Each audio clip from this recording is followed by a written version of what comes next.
Hello viewers, welcome to Job for Education. Today we are going to discuss about DSC HJT Social 1 exam from our test series. ఓకేనా, ఇందులో భాగంగా మనకు 50 క్వశ్చన్లు ఉన్నాయి. ఈ 50 క్వశ్చన్లను కూడా మనం డీటెయిల్డ్గా ఎనాలిసిస్ చేద్దాం. ఓకేనా, ప్రతి ఆప్షన్ని కూడా మనం డీటెయిల్డ్గా ఎనాలిసిస్ చేద్దాం. ఈ ఆప్షన్ ఈ క్వశ్చన్కి ఎందుకు సరైనది, ఈ ఆప్షన్ ఈ క్వశ్చన్కి ఎందుకు సరికాదు, సరి అయితే మరి ఇదే ఎందుకు సరి అవును, సరి కాకుండా ఇదే ఎందుకు సరికాదు అనే విషయాలను క్లియర్గా లాజికల్గా మనం ఎక్స్ప్లెయిన్ చేసుకుందాం. ఓకేనా, let's ready. Right, first question చూడండి. ఒక స్థలానికైనా లేదా ఒక గ్రామానికైనా ఇలా దేనికైనా చుట్టూ ఆనుకొని ఏమున్నాయో చెప్పడాన్ని ఏమని అంటారు అంటున్నాడు. చూడండి, ఆప్షన్ ఏ ఏమంటాడు, సరిహద్దులు. ఆప్షన్ బి, ఎల్లలు. ఈ విధంగా ఒక ప్రాంతానికి లేదా ఒక గ్రామానికి లేదా ఒక దేశానికి ఉన్నటువంటి దాన్ని ఏమంటారు, సరిహద్దులు లేదా ఇళ్ళలు అంటారు. అంటే ఈ రెండు ఆప్షన్లు కూడా సరి అయినవే. సో ఆన్సర్ మనకి ఏమవుతుంది, ఆప్షన్ 3. ఈ రెండు ఆప్షన్లు ఎక్కడ ఉన్నాయి, ఏ అండ్ బి మాత్రమే సరైనవి. సో ఫస్ట్ వన్ ఆన్సర్ ఏంది, option 3 is the correct answer for this question. ఓకేనా, let's go for the second question. చూడండి, ఈ క్రింది వాటిలో మూలలకు సంబంధించి సరికాని దానిని గుర్తించమంటాడు. ఓకేనా, మూలలకు సంబంధించి దీనికి సంబంధించి మీకు ఒకటి చూడండి, కోడ్ తెలిస్తే మీరు దీన్ని ఈజీగా చేయవచ్చు. అదేంటంటే ఊ ఈతు ఆద నైపవ. ఏంటిది అది, ఊ ఈతు ఆద నైపవ, ఆద నైపవ. చూడండి, ఊ ఫర్ ఉత్తరం, ఈ ఫర్ ఈశాన్యం, తూ ఫర్ తూర్పు, ఆ ఫర్ ఆగ్నేయం, దా ఫర్ దక్షిణం, నై ఫర్ నైరుతి, పా ఫర్ పడమర, వా ఫర్ వాయువ్యం. ఊయితూ ఆద నైపవ. ఓకేనా, మీరు ఇది గుర్తు పెట్టుకోవాలి, అప్పుడే మీరు ఈజీగా చేయగలుగుతారు. చూడండి, ఉత్తరం మరియు తూర్పు మధ్యలో, ఉత్తరము మరియు తూర్పు మధ్యలో ఉన్నటువంటి ఈ రెండింటి మధ్యలో ఉన్నటువంటిది ఏమంటున్నాడు, ఈశాన్యం అంటున్నాడు. అంటే కరెక్టే. నెక్స్ట్ బి చూడండి, బి ఏమంటాడు, ఉత్తరం మరియు పడమర మధ్యలో ఉన్న మూలను వాయువ్యం అని అంటున్నాడు. కరెక్టేనా? ఎస్. ఉత్తరం మరియు ఊయితు ఆద నైపవ, లాస్ట్కు వా, ఊ మరియు వా మధ్యలో ఉన్నటువంటి దిశ ఏంటిది చెప్పండి, ఊయితు ఆద ఏంటిది, వాయువ్యం. ఏంటిది, వాయువ్యం. ఓకేనా, పడమర మరియు ఉత్తరం మధ్యలో ఉన్నటువంటి దిశ ఏంటిది, వాయువ్యం. ఊయితు ఆద నైపవల ఊ మరియు వా మధ్యలో ఉన్నటువంటిది. ఓకేనా, నెక్స్ట్ తూర్పు మరియు దక్షిణం మధ్యలో ఉన్నటువంటి మూలను నైరుతి అంటారు. నైరుతినా? No, it is wrong. ఏంటిది చూడండి, ఫర్ ఎగ్జాంపుల్ ఇది భారతదేశం అనుకుంటే ఇది తూర్పు, ఇది దక్షిణం, ఇది పడమర. ఓకేనా, రైట్. చూడండి, తూర్పు మరియు దక్షిణం ఈ రెండింటి మధ్యలో ఉన్నటువంటి మూల ఏంటి చెప్పండి, ఆగ్నేయం. సో ఇది రాంగ్. నెక్స్ట్ డి చూడండి, దక్షిణం మరియు పడమర మధ్యలో ఉన్నటువంటి దిశ ఏంటి చెప్పండి, ఇది నైరుతి. కానీ ఇక్కడ ఏమి ఇచ్చిండు, ఆగ్నేయం. సో సిడి రెండు ఆప్షన్లు కూడా రాంగ్. సో ఆన్సర్ ఏంటి దీనికి, మరి ఏ మరియు బి మాత్రమే సరైనది. So option 1 is the correct answer for this question. మీరు ఈజీగా గుర్తుపట్టవచ్చు. ఓకేనా, ఇలాగా మీకు ఈ కోడ్ తెలియాలి, ఊయితు ఆద నైపవ అనేది మీరు కోడ్ గుర్తుంచుకుంటే మీరు ఈజీగా చేయొచ్చు. ఓకేనా, let's go for third question. చూడండి, ఐరిస్ కెమెరాను కనుగొన్నది ఎవరు? ఐరిస్ కెమెరాను చూడండి, ఫస్ట్ ఆప్షన్ ఏమి ఇచ్చిండు, ఐరిస్ మిమ్మల్ని మోసం చేయడానికి ఇచ్చిండు ఈ ఆప్షన్. ఓకేనా, ఐరిస్ కెమెరాని కనుగొన్నది ఎవరు, మిమీ Joy is the correct answer. మరి ఆప్షన్ 3 ఏంటిది, జేమ్స్ వాటన్ ఏం కనుక్కున్నాడు, నీటి ఆవిరి యంత్రాన్ని కనుక్కోవడం జరిగింది.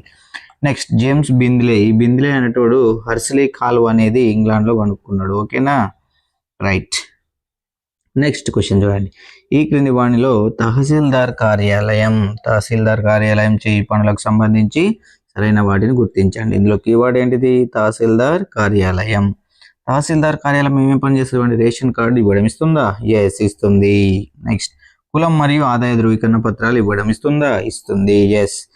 భూమి శిస్తు వసూలు చేయడం, ఎస్. ఈ 3 పనులు కూడా చేస్తుంది తహసీల్దార్ కార్యాలయం. సో ఈ 3 ఆప్షన్లు ఉన్నది ఏంటిది, మరి ఆప్షన్ ఇక్కడ ఆప్షన్ 4 అనేది 3 ఉన్నాయి. ఓకేనా, so option 4 is the correct answer for this question. ఓకేనా, ఇది ఈజీగా ఐడెంటిఫై చేయాలి.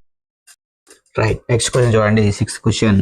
మధ్యాహ్న భోజన నిర్వహణ కార్యక్రమం సక్రమంగా జరిగేటట్లు చూసే బాధ్యత మండలంలో ఏ కార్యాలయం యొక్క ముఖ్య విధి అంటున్నాడు. ఓకేనా, చూడండి, మధ్యాహ్న భోజనం, మిడ్ డే మీల్స్, ఈ కార్యక్రమం అనేది సక్రమంగా జరిగేటట్టు చూసే కార్యాలయం ఏంటిది?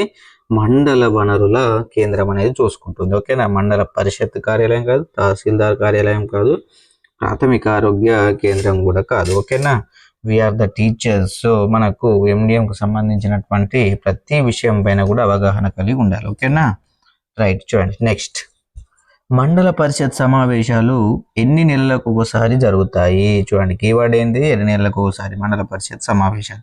ఎన్ని నెలలకు ఒకసారి చెప్పండి? ప్రతి 3 నెలలకు ఒకసారి జరుగుతాయి. ఓకేనా, అదే మరి శాసనసభ సమావేశాలు మరియు పార్లమెంట్ సమావేశాలు ఎన్ని నెలలకు ఒకసారి జరుగుతాయి? 6 నెలలకు ఒకసారి కంపల్సరిగా జరగాలి. అంటే ఏవేని 2 సమావేశాల మధ్య కాలం ఎంత సమయం ఉండాలి? 6 నెలలు మాత్రమే ఉండాలి. 6 నెలలకు మించకూడదు అని మన రాజ్యాంగం తెలియజేయడం జరుగుతుంది. ఓకేనా, రైట్. నెక్స్ట్ చూడండి, ఈ క్రింది వాటిలో సమాచార హక్కు చట్టంకు సంబంధించి సరైన వాటిని గుర్తించండి అంటున్నాడు. ఓకేనా, నెక్స్ట్ చూడండి, ఆప్షన్ ఏ ఏమంటాడంటే దారిద్ర్య రేఖకు దిగువన ఉన్నవారు దరఖాస్తు చేయడానికి ఎటువంటి రుసుము చెల్లించాల్సిన అవసరం లేదు. ఎస్, సమాచార హక్కు చట్టం ప్రకారం నీకేమైనా సమాచారం కావాలనుకుంటే మీరు బిలో పావర్టీ లైన్ కింద ఉన్నవారైతే మీరు ఎటువంటి రుసుము కూడా చెల్లించాల్సిన అవసరం లేదు. ఓకేనా, నెక్స్ట్, దరఖాస్తు చేసుకున్న 30 రోజుల్లో సంబంధిత అధికారి సమాచారం ఇవ్వాలి. ఎస్, ఇవ్వాలి. లేకుంటే రోజుకు 2500 చొప్పున ఫైన్ అనేది విధించడం జరుగుతుంది. ఓకేనా, రైట్. నెక్స్ట్ క్వశ్చన్ చూడండి, నెక్స్ట్ ఆప్షన్ చూడండి, ఏమంటున్నాడు? జీవించే హక్కు మరియు వ్యక్తి స్వేచ్ఛకు సంబంధించింది అయితే 48 గంటల్లోనే సమాచారం ఇవ్వాలి. ఎస్, కంపల్సరీగా 48 గంటల్లోనే ఇవ్వాలి. సో 3 ఆప్షన్స్ కూడా కరెక్ట్. ఎక్కడున్నాయి 3 ఆప్షన్స్? చూడండి, ఫస్ట్ ఆప్షన్లోనే ఉన్నాయి. ఏబిసి అనేది సరైనవి. ఓకేనా, రైట్. చూడండి, సమాచార హక్కు చట్టం ఎప్పటి నుండి అమల్లోకి వచ్చింది? చెప్పండి, ఎప్పటి నుంచి అమల్లోకి వచ్చింది? October 12, 2005 నుండి అమల్లోకి రావడం జరిగింది. ఈ అన్ని ఆప్షన్స్ కూడా మిమ్మల్ని కన్ఫ్యూజ్ చేయడానికి ఇవ్వడం జరిగింది. ఓకేనా, ఎప్పటి నుంచి అమల్లోకి వచ్చింది? October 12, 2005 నుంచి. ఓకేనా, రైట్. నెక్స్ట్ క్వశ్చన్ చూసుకున్నట్లయితే చూడండి, నెక్స్ట్ క్వశ్చన్, గోడలను సిమెంటుతో ప్లాస్టరింగ్ చేసిన తర్వాత నునుపుగా చేయడం కోసం దేనిని ఉపయోగిస్తారు? ఏంటి చెప్పండి? ఇది వాల్ కేర్. వాల్, దాని పేరులోనే ఉన్నది. గోడలు అంటే ఏంది? Wall care. ఓకేనా, మరి వైబ్రేటర్ ఏంటిది? లిఫ్ట్ ఏంటిది? సిరామిక్స్ ఏంటిది? వీటి గురించి కూడా మీరు తెలుసుకోవాలి. ఓకేనా, ప్రతి క్వశ్చన్ కూడా మీరు డీటెయిల్డ్గా, లాజికల్గా, ఎనాలిటికల్గా ఎనాలిసిస్ చేసినప్పుడే మీరు ఈజీగా గుర్తుంచుకోవడం జరుగుతుంది. ఓకేనా, నెక్స్ట్, లిఫ్ట్ ఏంటి చెప్పండి? బరువులని పై అంతస్తులోకి ఎత్తడానికి ఉపయోగించేది. ఓకేనా, సిరామిక్స్ అనేది ఏంటిది? ఈ యొక్క పింగాణి పాత్రలు, మన యొక్క చూడండి, పింగాణి పాత్రలు, వీటిని మనం బాత్రూమ్స్లలో కానీ మన యొక్క వ్యక్తిగత రూమ్లలో కానీ ఉపయోగించడం జరుగుతుంది. ఓకేనా, ఈ వైబ్రేటర్ ఏంటి చెప్పండి? వైబ్రేటర్ అనేది క్లీన్ చేయడానికి ఉపయోగించడం జరుగుతుంది. ఓకేనా, ఈ విధంగా ప్రతి ఆప్షన్స్ గురించి కూడా మీరు లాజికల్గా థింకింగ్ చేయాలి. ఓకేనా, రైట్. చూడండి, ఇంటిపై మట్టితో మడులను చేసి కూరగాయల మొక్కలను పెంచే గార్డెన్ ఏమంటారు చెప్పండి? రూప్ గార్డెన్ అంటారు. ఏమంటారు? రూప్ గార్డెన్. రూప్ అంటే పై అంతస్తు పైన చేసినటువంటి గార్డెన్ని రూప్ గార్డెన్ అంటారు. మరి రాక్ గార్డెన్ అంటే ఏంది? రాక్ గార్డెన్ అంటే ఏంటంటే ప్రజలు విసిరేసినటువంటి ఈ చెత్త నుండి తయారు చేసినటువంటి అనేక సుందరమైన ఆకృతులతోటి ఒక గార్డెన్ని చేయడం జరిగింది. అతను ఎవరంటే లేక్ చంద్ అనే వ్యక్తి. అతను చేసినటువంటి ఆ గార్డెన్ పేరే రాక్ గార్డెన్. ఓకేనా, మరి నర్సరీ అంటే ఏంది? నర్సరీ అంటే మీకు కావలసినటువంటి మొక్కలను, చిన్న చిన్న మొక్కలను పెంచే ప్రదేశం. ఓకేనా, ఇది సిల్ట్ అంటే ఏంది? బ్రిటిష్ వాళ్ళు ఈశాన్య రాష్ట్రాలలో ఎప్పటి వరదలు వస్తుంటాయి కాబట్టి ఇండ్ల కిందకి వెళ్ళి నీళ్లు వెళ్ళడానికి చేసినటువంటి చిన్న చిన్న కాలువని సిల్ట్ అని అనడం జరుగుతుంది. ఓకేనా, రైట్. నెక్స్ట్ క్వశ్చన్ చూసుకున్నట్లయితే క్రింది వాటిలో ఇటుకలకు సంబంధించి ఇచ్చింది అని చూడండి. పచ్చి ఇటుకలను 2 రోజులు ఎండబెడతారు. ఎస్, 2 రోజులు ఎండబెడతారు. ఎండిన ఇటుకలను 30 రోజుల వరకు కాల్చుతారు. ఎస్, 30 రోజుల వరకు కాల్చుతారు. కాల్చిన ఇటుకలను వారం రోజులు చల్లార్చుతారు. ఎస్, ఆ బట్టిని కంపల్సరిగా వారం రోజులు చల్లార్చుతారు. చల్లార్చిన తర్వాత మాత్రమే అవసరమైన వారికి అమ్మివేయడం జరుగుతుంది. సో 3 ఆప్షన్స్ కూడా సరి అయినవే. సో ఎక్కడున్నవి ఇది? ఆప్షన్ 4లో 3 ఆప్షన్స్ ఉండడం జరిగింది. ఇది కరెక్ట్ ఆన్సర్. ఓకేనా? ఈ విధంగా మీరు ఈజీగా ఆన్సర్ చేయవచ్చు. ఓకేనా? ఈశాన్య రాష్ట్రాలలో బ్రిటిష్ వారు ఏ సంవత్సరం నుండి ఇళ్లను నిర్మించారు? చూడండి, మరి ఏ సంవత్సరం నుంచి ఇళ్లను నిర్మించారు చెప్పండి. 1826 నుండి ఇళ్లను నిర్మించారు. చూడండి, 62, 26. మీ యొక్క ఐస్ మిమ్మల్ని మోసం చేస్తే అప్పుడప్పుడు. ఓకేనా? మోసం పోకుండా ఉండాలంటే ఏముండాలి? కొంచెం మీరు అలర్ట్గా ఉండాలి. అప్పుడు మాత్రమే మోసపోరు. ఓకేనా? రైట్. దీనికి ఆన్సర్ ఏంది? ఆప్షన్ 3 1826 అనేది సరైనది. ఓకేనా? నెక్స్ట్, శ్రీనగర్లోని దాల్ సరస్సులోని పడవ ఇళ్ళని ఏమంటారు అంటున్నారు. ఏమంటారు చెప్పండి? ఢోంగా అని పిలవడం జరుగుతుంది. చూడండి, మరి డోంగ్రీ అనేది ఏంది? ఇది ఒక జాతి పేరు. ఇగ్లు ఏంది? మంచు ఇండ్లు, ఇవి మంచుతో చేసినటువంటివి. స్లెడ్జ్ ఏంటి చెప్పండి? స్లెడ్జ్ అనేది ఆర్కిటిక్ ప్రాంతంలో కుక్కలు లాగేటటువంటి బండ్లు ఇవి. ఓకేనా? దీనికి ఏంది ఆన్సర్ ఏంటిది? ఢోంగా ఇండ్లు అంటారు అక్కడ. ఓకేనా? రైట్. చూడండి, ఏ ప్రాంతం వారు ఇంటి పైకప్పును రాళ్లతో నిర్మిస్తారు? ఏ ప్రాంతం వారు చెప్పండి? తాండూరు ప్రాంతం వారు. వీళ్ళు మాత్రమే వాళ్ళ యొక్క ఇంటి పైకప్పుని చూడండి రాళ్లతోటి నిర్మించడం జరుగుతుంది. ఓకేనా? రైట్. నెక్స్ట్ క్వశ్చన్ చూడండి, కలుషితమైన నీరు మరియు ఆహారం తీసుకోవడం వల్ల ఏ వ్యాధులు వ్యాపిస్తాయి? మలేరియానా? మలేరియా దేని వల్ల వ్యాపిస్తాయి చెప్పండి? ఆడ ఎనాపిలస్ దోమ వల్ల మాత్రమే ఇది వ్యాపిస్తుంది. ఏం రాంగ్. సో ఏ ఎక్కడ ఉంటే అక్కడ తీసేయండి. చూడండి, సో మీరు ఈజీగా ఆన్సర్ని ఐడెంటిఫై చేయవచ్చు. ఓకేనా?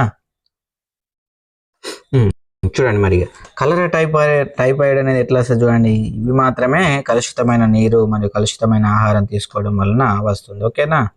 రైట్. చూడండి, సో ఆన్సర్ అని చెప్పండి. బీసీ ఆప్షన్ 4 అనేది సరైనది. ఓకేనా? మీరు ఇలా ఎలిమినేషన్ ప్రాసెస్ ద్వారా కూడా మీరు ఈజీగా ఆన్సర్ చేయవచ్చు. ఈజీగా. ఓకేనా? మీరు ఇట్లా ఎలిమినేషన్ ద్వారా ఆన్సర్ చేస్తూ మీ యొక్క సమయాన్ని మీరు సద్వినియోగం చేసుకోవచ్చు. అట్లానే ఇన్ టైంలో క్వశ్చన్ చేసి మీకు ఎక్కడైతే హార్డ్ క్వశ్చన్ ఉంటుందో ఆ హార్డ్ క్వశ్చన్ ఉన్న ప్లేస్లో ఈ ఇన్ టైంలో ఇక్కడ సేవ్ చేసుకున్నటువంటి టైంని అక్కడ మీరు ఉపయోగించుకోవాలి. ఓకేనా? ఈ విధంగా ఎవరైతే సమయాన్ని సద్వినియోగం చేసుకుంటారో వాళ్ళే విజేతలుగా నిలవడం జరుగుతుంది. ఓకేనా? రైట్. 17th క్వశ్చన్ చూడండి, నట్టల వలన రక్తహీనత ఏర్పడుతుంది. ఎస్, ఏర్పడుతుంది. నెక్స్ట్, నట్టలను నివారించడానికి డీవార్మింగ్ మాత్రలు సంవత్సరానికి 3 సార్లు వేసుకోవాలి. 3 సార్లు కాదు. ఎన్నిసార్లు? 2 సార్లు మాత్రమే వేసుకోవాలి. ఓకేనా? సో ఏ మాత్రమే సరైనది, బి సరి అయినది కాదు. సో ఆప్షన్ 1 అనేది కరెక్ట్ దీనికి. ఓకేనా? రైట్. నెక్స్ట్ క్వశ్చన్ చూడండి, సులభ్ శానిటేషన్ అవార్డు ఎవరికి ఇచ్చిండ్రు అంటున్నారు. ఎవరికి చెప్పండి? అనితాబాయికి. కన్ఫ్యూజ్ కావద్దు, అన్ని బాయి ఉన్నది. అమృతాబాయ్, అర్జుబాయ్, రాంబాయ్, అనితాబాయ్. కన్ఫ్యూజ్ కావద్దు. ఓకేనా? కన్ఫ్యూజన్లో ఒక మార్క్ దొబ్బుతుంది. మీరు మంచిగా అలర్ట్గా ఉండి ఆన్సర్ ఈజీగా చేయాలి. ఓకేనా? నెక్స్ట్ క్వశ్చన్ చూడండి, గ్రామంలో 100% పరిశుద్ధంగా ఉంటే ఆ గ్రామానికి ఏ అవార్డుని ఇస్తారు చెప్పండి? ఏ అవార్డుని? నిర్మల పురస్కార్ అవార్డుని ఇవ్వడం జరుగుతుంది. స్వచ్ఛత అవార్డు కాదు, స్వచ్ఛ భారత్ కాదు, సులభ్ శానిటేషన్ కూడా కాదు. ఓకేనా? రైట్. నెక్స్ట్ క్వశ్చన్ చూడండి, చండీగఢ్లో ప్రజలు పారేసిన చెత్తను సేకరించి రాక్ గార్డెన్ నిర్మించినది ఎవరు? ఇంతకుముందు ఏమైనా చెప్పుకున్నాం. ఎవరు? లేక్ చంద్. ధ్యాన్ చంద్ కాదు. ధ్యాన్ చంద్ ఎవరు? హాకీ మాంత్రికుడు. ఓకేనా? రూప్ చంద్ అనే అసలు వ్యక్తి లేడు. నెక్స్ట్ రామ్ చంద్, కన్ఫ్యూజ్ చేయడానికి ఇచ్చిన ఆప్షన్. ఓకేనా? రైట్. చూడండి, ఆన్సర్ ఏంది మరి? లేక్ చంద్. ఓకేనా? ఈజీగా మీరు ఐడెంటిఫై చేయవచ్చు. నెక్స్ట్, ఈ క్రింది వాటిలో పర్యావరణ పరిరక్షణకై ప్రతి ఒక్కరూ పాటించాల్సిన సరైన సూత్రాలను ఎంచుకోండి. చెప్పండి. సరైన చెత్తను తగ్గించడం. ఎస్, కరెక్టే. తిరిగి వాడడం. ఎస్, ఇది కూడా కరెక్టే. Next, recycling. ఇవి 3 కూడా చూడండి చెత్తను తగ్గించడానికి మనం ఉపయోగించే సూత్రాలే. ఓకేనా? Reduce, reuse, recycle and remove. 4R అనే సూత్రాలు ఉంటాయి. ఓకేనా?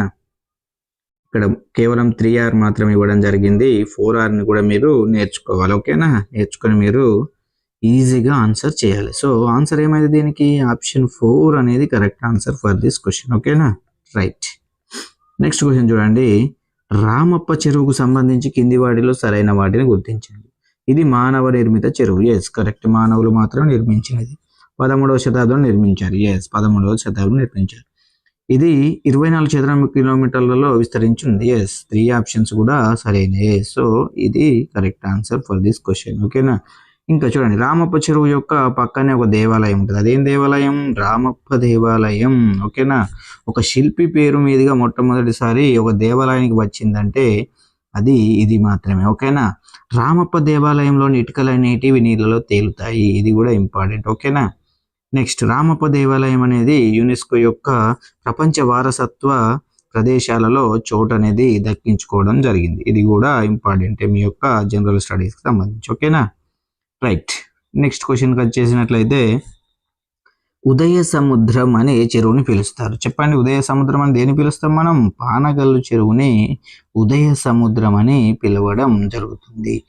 మరి అదే ఉదయపూర్ని ఏమని పిలుస్తాం చెప్పండి? సిటీ ఆఫ్ లేక్స్ అని పిలవడం జరుగుతుంది. ఇవి రెండు కూడా ఇంపార్టెంట్, కన్ఫ్యూజ్ కావద్దు. ఉదయ సముద్రం, పానగల్లు చెరువు. ఓకేనా? మరి ఉదయపూర్ని ఏమని పిలుస్తారు? ఉదయపూర్ని సిటీ ఆఫ్ లేక్స్ అని పిలవడం జరుగుతుంది. ఓకేనా? సిటీ ఆఫ్ లేక్స్, సరస్సుల నగరం, గుర్తుపెట్టుకోవాలి. ఓకేనా? రైట్. నెక్స్ట్ క్వశ్చన్ చూడండి. ఈ క్రింది వాటిలో పానగల్లు చెరువుకు సంబంధించి సరైన వాటిని ఎంచుకోండి అంటాడు. కాకతీయ రాజైన ప్రతాపరుద్రుడు నిర్మించాడు. ఎస్ కరెక్టే. నల్గొండ జిల్లా కేంద్రం నుండి 3 కిలోమీటర్ల దూరంలో ఉంది. ఎస్ ఇది కూడా కరెక్టే. ఈ చెరువు పక్కన రామప్ప దేవాలయం ఉంది అంటున్నాడు. రామప్ప దేవాలయం ఉన్నదా? నో, రాంగ్ ఇది. ఓకేనా? సి ఆప్షన్ ఎక్కడంటే అక్కడ తీసేయండి. చూడండి, ఎలిమినేషన్ ప్రాసెస్. జస్ట్ మీకు ఈ యొక్క ఆప్షన్ తెలిసిన మీరు దీనికి ఆన్సర్ చేయగలుగుతారు. ఓకేనా? ఇలా ఈజీగా కూడా మీరు ఆన్సర్ చేయవచ్చు. రైట్. నెక్స్ట్ క్వశ్చన్ చూడండి. హుస్సేన్ సాగర్ని ఏ సంవత్సరంలో నిర్మించారు అంటున్నారు. చెప్పండి, ఏ సంవత్సరంలో నిర్మించారు?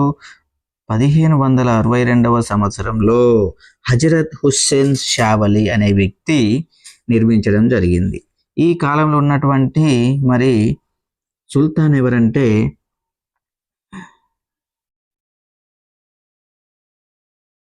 ఈ చెరువును నిర్మించినప్పుడు ఉన్నటువంటి కుతుబ్ షా వంశస్థులు ఎవరంటే ఇబ్రహీం కుతుబ్ షా. ఇతను 1550 నుండి అయితే 1580 వరకు పరిపాలించడం జరిగింది. ఇబ్రహీం కుతుబ్ షా. ఈ కాలంలోనే హజరత్ హుస్సేన్ షావలి అతని యొక్క పేరు మీదుగా ఈ హుస్సేన్ సాగర్ చెరువుని నిర్మించడం జరిగింది. ఓకేనా? Very important. నెక్స్ట్ చూడండి. ఈ క్రింది వాటిలో హుస్సేన్ సాగర్కు సంబంధించిన సరైన అంశాలను గుర్తించమంటాడు. హుస్సేన్ సాగర్ కట్టను 1964లో పెద్ద రోడ్డుగా మార్చారు అంటాడు. 1964లోన? నో, మీ ఐస్ అప్పుడప్పుడు మిమ్మల్ని మోసం చేస్తాయి, మోసపోవద్దు. ఓకేనా? 1964 కాదు, 46లో. ఓకేనా? ఆప్షన్ 1 అనేది సరే, సరికాదు. సో ఏని ఎలిమినేట్ చేయండి. ఎక్కడ ఉంటే అక్కడ. ఇగో ఇక్కడ ఉంది, ఇక్కడ ఉంది. చూడండి, మీరు ఆన్సర్ అనేది ఈజీగా గుర్తుపట్టవచ్చు ఈ విధంగా. ఓకేనా? దీని విస్తీర్ణం 5.7 కిలోమీటర్స్. ఎస్ చదరపు కిలోమీటర్లు. దీని లోతు 32 అడుగులు. ఎస్ కరెక్టే. ఎలిమినేషన్ ప్రాసెస్ ద్వారా మీరు మీ యొక్క సమయాన్ని సేవ్ చేసుకోవచ్చు. ఓకేనా? రైట్. నెక్స్ట్ క్వశ్చన్ చూడండి. ఉస్మాన్ సాగర్కు సంబంధించి ఇచ్చింది వాక్యాలు చూడండి. మూసి యొక్క ఉపనది పైన నిర్మించారు. ఎస్ ఇది హైదరాబాద్ వాసుల త్రాగునీటికి ఉపయోగిస్తున్నారు. ఎస్ దీనిని ట్యాంక్ బండ్ అని కూడా పిలుస్తారా? No, wrong. చూడండి, ఎలిమినేషన్ ప్రాసెస్లో చూడండి, సి అనేది రాంగ్. ఎక్కడ సి ఉంటే అక్కడ తీసేయండి. సి. మీకు ఆన్సర్ అనేది ఈజీగా దొరికింది. చూడండి, ఈ విధంగా మీరు ఏం కష్టపడాల్సిన అవసరం లేదు. మరి ట్యాంక్ బండ్ దేని పిలుస్తుందని చెప్పండి? హైదరాబాద్ మరియు సికింద్రాబాద్ ఈ 2 నగరాలను కలుపుతూ హుస్సేన్ సాగర్ చెరువు పైన ఉన్నటువంటి చూడండి ఈ ఒడ్డు పైన నిర్మించినటువంటి ఈ రహదారినే ట్యాంక్ బండ్ అని పిలుస్తారు. దీన్ని ఎప్పుడు నిర్మించారు చెప్పండి? 1946లో. ఇంతకుముందే మనం చెప్పుకోవడం జరిగింది. ఓకేనా? రైట్.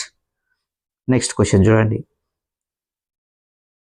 క్రింది ఏ మొక్కలను నీటిలో నానబెట్టి వాటి నుండి తీసిన నారతో తాళ్ళు పేనుతారు అంటున్నాడు. చూడండి, పుంటి ఎస్, జనము ఎస్, శాఖమట్ట ఎస్. ఈ 3 మొక్కలతోటి కూడా వాటితోటి తాళ్ళను మనం తయారు చేయడం జరుగుతుంది. సో ఆన్సర్ ఏంది? ఏబిసి కూడా సరైనవే. ఓకేనా? ఈజీగా మీరు ఈ విధంగా ఆన్సర్ అనేది చేయవచ్చు. ఓకేనా? రైట్. నెక్స్ట్ వన్, చెరువులోని పూడికను తీయడానికి తెలంగాణ ప్రభుత్వం ఏ కార్యక్రమాన్ని ప్రారంభించింది? పూడికను తీయడానికి, అలాగే చూడండి భూగర్భ జలాలను పెంచడానికి ఏ కార్యక్రమాన్ని ప్రారంభించింది? మిషన్ కాకతీయ. ఓకేనా? మిషన్ భగీరథ కాదు. మిషన్ భగీరథ ఏంది? ఇంటింటికి నీరు అందించడం. మిషన్ చెరువు కాదు. గొలుసు కట్టు చెరువు కూడా కాదు. గొలుసు కట్టు చెరువులను తవ్వడం ప్రారంభించినటువంటి చక్రవర్తులు ఎవరు చెప్పండి? కాకతీయులు. Very important. ఓకేనా? రైట్. నెక్స్ట్, ఏ నగరాన్ని సరస్సుల నగరం అని అంటారు? మనం ఇంతకుముందే డిస్కస్ చేసినాం. ఏ నగరాన్ని అంటాం చెప్పండి? ఉదయపూర్. గాంధీనగర్ కాదు, జైపూర్ కాదు, పంజాబ్ కూడా కాదు. ఓకేనా? రైట్. పిచోల సరస్సును ఏ సంవత్సరంలో నిర్మించారు? ఏ సంవత్సరంలో నిర్మించారు చెప్పండి? 1300. చూడండి, ఏ సంవత్సరంలో నిర్మించడం జరిగింది? 1362వ సంవత్సరంలో నిర్మించడం జరిగింది. మిమ్మల్ని కన్ఫ్యూజ్ చేయడానికి చూడండి, మీ యొక్క ఐస్ మిమ్మల్ని మోసం చేస్తాయి. 26 అనేది కాదు, 26, 62 మోసపోవాలి. ఈ విధంగా మీరు టకాటక చేద్దాం, టైం సేవ్ చేద్దాం అని చెప్పి చూడండి పప్పులో కాలేస్తారు. ఓకేనా? రైట్. నెక్స్ట్ క్వశ్చన్ చూడండి, పిచోల సరస్సుకు సంబంధించిన వాక్యాలు ఇచ్చాను. దీనిని బంజారాలు నిర్మించాను. ఎస్, బంజారాలనే ట్రైబల్స్ నిర్మించడం జరిగింది. ఈ సరస్సును మహారాజా ఉదయ్ సింగ్ అభివృద్ధి చేసినాడు. ఎస్, బోత్ ఆప్షన్స్ కూడా సరైనవే. ఓకేనా? రైట్. నెక్స్ట్ చూడండి, ఈ క్రింది వాణిలో సరస్సుల ఒడ్డున నిర్మించిన ఉదయ్పూర్లోని ముఖ్యమైన రాజభవనాలు? Jagniwas. Yes. City palace. Yes, both options కూడా సరైనవే. ఓకేనా? రైట్. చూడండి నెక్స్ట్, కూరగాయలు, మాంసం, చేపలకు ఉప్పు కలిపి ఎండబెట్టి నిల్వ చేయటం ఏమని పిలుస్తారు? ఏమంటారు చెప్పండి? ఉరుగులు అంటారు. పచ్చళ్ళు కాదు, వడియాలు కాదు, తొక్కులు కూడా కాదు. ఓకేనా? రైట్. నెక్స్ట్ క్వశ్చన్ చూడండి, ఈ క్రింది ఏ ఆకులతో విస్తరాకులు తయారు చేస్తారు? చూడండి, ఇంతకుముందు మనం చూడండి ప్లాస్టిక్ ప్లేట్లకు బదులుగా, పేపర్ ప్లేట్స్కు బదులుగా మనం ఏం వాడేవాళ్ళం? విస్తరాకులను వాడేవాళ్ళం. ఈ విస్తరాకులు మరి దేనితో తయారు చేస్తారు చెప్పండి? మర్రి ఆకులు. ఎస్, మర్రి ఆకులతోటి. తునికి ఆకులు. తునికి ఆకులతో తయారు చేస్తామా? నో. తునికి ఆకులతోటి బీడీలు తయారు చేయడం జరుగుతుంది. ఓకేనా? ఏం చేస్తారు? బీడీలు. So be wrong. చూడండి, ఎలిమినేషన్ ప్రకారం పోండి. Be wrong, be wrong, be wrong. ఎక్కడ బి ఉంటే అక్కడ తీసేయండి. చూడండి ఎంత ఈజీగా మీరు ఆన్సర్ చేయొచ్చు. ఈజీగా ఆన్సర్ చేయొచ్చు ఈ విధంగా. ఓకేనా? మోదుగాకులు చేస్తారు. ఎస్, ఏసీ అనేది సరైనవి. ఓకేనా? మీరు ఈజీగా ఆన్సర్ ఇలా చేయాలి. నెక్స్ట్ క్వశ్చన్ చూడండి, సరైన వాటిని గుర్తించమంటారు. తెలంగాణలో రైళ్లను నిర్వహిస్తున్నటువంటి సంస్థ దక్షిణ రైల్వే. దక్షిణ రైల్వేనా? No, wrong. దక్షిణ మధ్య రైల్వే. ఏం రైల్వే? దక్షిణ మధ్య రైల్వే. మీరు ఎప్పుడైనా ట్రైన్లో పోతా ఉంటే కనిపిస్తాయి ఎస్సీఆర్, ఎస్సీఆర్ అని. South central railway. ఓకేనా? సో ఏ అనేది రాంగ్. ఏ ఎక్కడ ఉంటే అక్కడ తీసేయండి. ఓకేనా? దీంతో రాదు, అలా రాదు. ఏ మాత్రం సరైనది, ఏబి మాత్రం సరైనది. చూడండి 50-50కి మీరు రావడం జరిగింది. ఓకేనా? నెక్స్ట్, రైళ్లలో ముసలి వాళ్లకు, వికలాంగులకు రాయితీ సౌకర్యం ఉంటుంది. సో బి మాత్రమే సరైనది. ఓకేనా? ఈజీగా ఇలా మీరు ఆన్సర్ చేయాలి. ఓకేనా? రైట్. నెక్స్ట్ క్వశ్చన్ చూడండి, ఈ క్రింది వాణిలో ఆది మానవునికి సంబంధించిన సరైన వాటిని గుర్తించండి. ఆది మానవులు సంచార జీవనం చేసేవారు. ఎస్. ఆది మానవులు చెట్ల తొర్రల్లోను, కొండ గుహలలో నివసించేవారు. ఎస్, బోత్ ఆప్షన్స్ కూడా సరైనవే. ఈజీగా మీరు ఆన్సర్ చేస్తారు దీనికి. నెక్స్ట్ చూడండి, సింధు ప్రజల యొక్క దేవతలు ఏ దేవతలను పూజించేవారు అంటారు? అమ్మ తల్లి. ఎస్. పశుపతి. ఎస్. సోమలతన? నో. సోమలతను ఎవరు పూజించేవాళ్ళు? వేదకాలంలోని వారు పూజించేవాళ్ళు. ఓకేనా? ఈ విధంగా మీరు ఈజీగా ఆన్సర్ చేయాలి. కేవలం సి గురించి తెలిసిన మీరు ఆన్సర్ చేస్తారు. చూడండి, C eliminate, C eliminate, C eliminate. A B అనేది సరైనది. Easy, very easy elimination. చూడండి, ఈ క్రింది వాణిలో సింధు ప్రజల ముఖ్యమైన ఆహార పంటలు? వరి. ఎస్. గోధుమ. ఎస్. బారి. ఈ 3 పంటలు ఉన్న వాళ్ళు పండించేవారు. సో ఏబిసి అనేది సరైనది. ఓకేనా? రైట్. నెక్స్ట్ చూడండి, ఈ క్రింది దేశాలతో సింధు ప్రజలు వ్యాపారం చేసేవారు. ఏ దేశాలతో వ్యాపారం చేసేవాళ్ళు? చూడండి, సింధు నాగరికత అనేది ఈ యొక్క వాయువ ప్రాంతంలో అనేది వెలువడింది. ఈ వాయువ ప్రాంతం నుంచి వీళ్ళు యూరోప్ మరియు ఈజిప్ట్కు వెళ్ళి వాళ్ళు వ్యాపారం చేసేవాళ్ళు. So both 2 options are correct for this question. So option 3 అనేది సరైనది. ఓకేనా? ఈ విధంగా మీరు ఈజీగా ఈ క్వశ్చన్స్కి ఆన్సర్ చేయవచ్చు. రైట్. నెక్స్ట్ క్వశ్చన్ చూసుకున్నట్లయితే చూడండి, ఈ క్రింది వాణిలో సింధు ప్రజలకు సంబంధించిన సరైన వాటిని గుర్తించండి అంటాడు. సింధు ప్రజలది పట్టణ నాగరికత, ఎస్ సరైనదే. సింధు ప్రజల ప్రధాన రేవు పట్టణం లోత్తాల్, ఎస్ కరెక్ట్. సింధు ప్రజల లిపి బొమ్మల లిపి. 3 ఆప్షన్స్ కూడా సరైనవే. ఓకేనా, ఎక్కడున్నవి? ఏబిసి ఇక్కడ ఉన్నవి. ఈజీగా మీరు ఐడెంటిఫై చేయవచ్చు. ఓకేనా, నెక్స్ట్ గిరిజన ప్రదర్శనశాల ఎక్కడ ఉంది అంటున్నాడు. చెప్పండి, గిరిజన ప్రదర్శనశాల ఎక్కడ ఉన్నది? శ్రీశైలంలో ఉంది, తిరుపతిలో లేదు, శ్రీకాకుళంలో లేదు. మరి హైదరాబాద్లో కూడా ఒక ప్రదర్శన ఉన్నది. ఏంటిది అది ప్రదర్శనశాల ఉంది? అదేంటి చెప్పండి? సాలార్జంగ్ మ్యూజియం. ఓకేనా, అది గిరిజన ప్రదర్శనశాల కాదు. ఓకేనా, రైట్. నెక్స్ట్ క్వశ్చన్ చూడండి. సారనాథ్ స్తూపానికి సంబంధించినటువంటి వాక్యాలు ఇచ్చాను చూడండి. ఇది ఇటుక లేదా రాయితో నిర్మించారు, ఎస్. ఈ స్తూపము ఘనమైన గుమ్మటం ఆకారంలో కలదు, ఎస్ ఇది కూడా కరెక్ట్.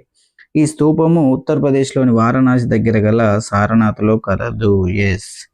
3 ఆప్షన్స్ కూడా సరైనవే. సో ఇది ఆప్షన్ 3 అనేది correct answer for this question. మీరు ఈజీగా దీన్ని చేయవచ్చు. ఓకేనా, రైట్. నెక్స్ట్ క్వశ్చన్ చూడండి.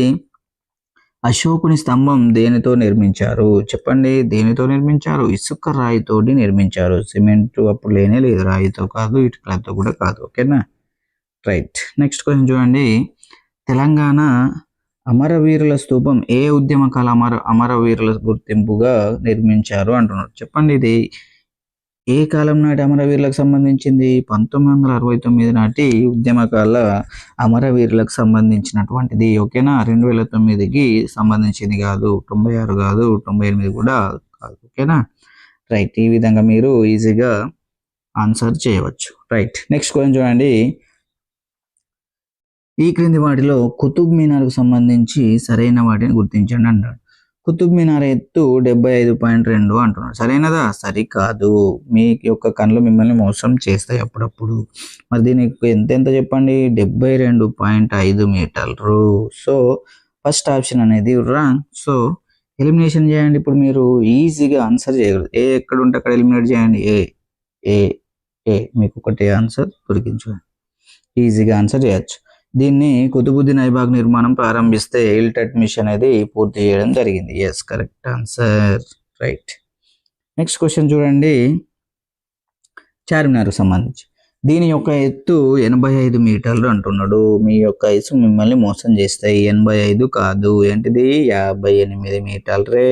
ఓకేనా, సో ఆప్షన్ 1 అనేది రాంగ్. నెక్స్ట్ 1591 సంవత్సరంలో నిర్మించారు, ఎస్ 1591 సంవత్సరంలో సుల్తాన్ మహమ్మద్ కులీ కుతుబ్ షా నిర్మించడం జరిగింది. ఎవరు? మహమ్మద్ కులీ కుతుబ్ షా, గుర్తుంచుకోవాలి. సరేనా, సో బి మాత్రమే సరైన. దీనికి ఈజీగా మీరు ఆన్సర్ చేయవచ్చు.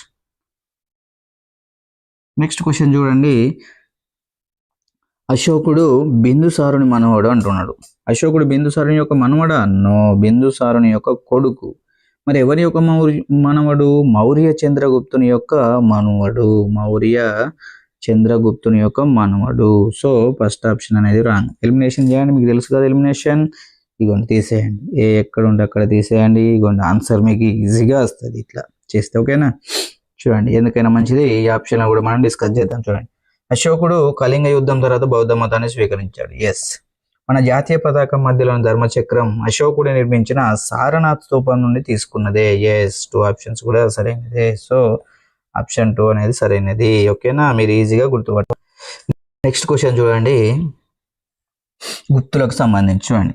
గుప్త సామ్రాజ్యాన్ని స్థాపించినది శ్రీగుప్తుడు, ఎస్ కరెక్టే. ఎల్లోర గుహలు గుప్తుల కాలానికి చెందినవి, సరైనవే. 2 కూడా సరైనవే. ఓకేనా, ఈజీగా మీరు ఆన్సర్ చేయవచ్చు. నెక్స్ట్ క్వశ్చన్ చూడండి. శ్రీకృష్ణదేవరాయలకు సంబంధించి చూడండి. విజయనగరంకు 1509 నుంచి 29 వరకు పరిపాలన చేయడం జరిగింది, ఎస్ కరెక్ట్ ఆన్సర్.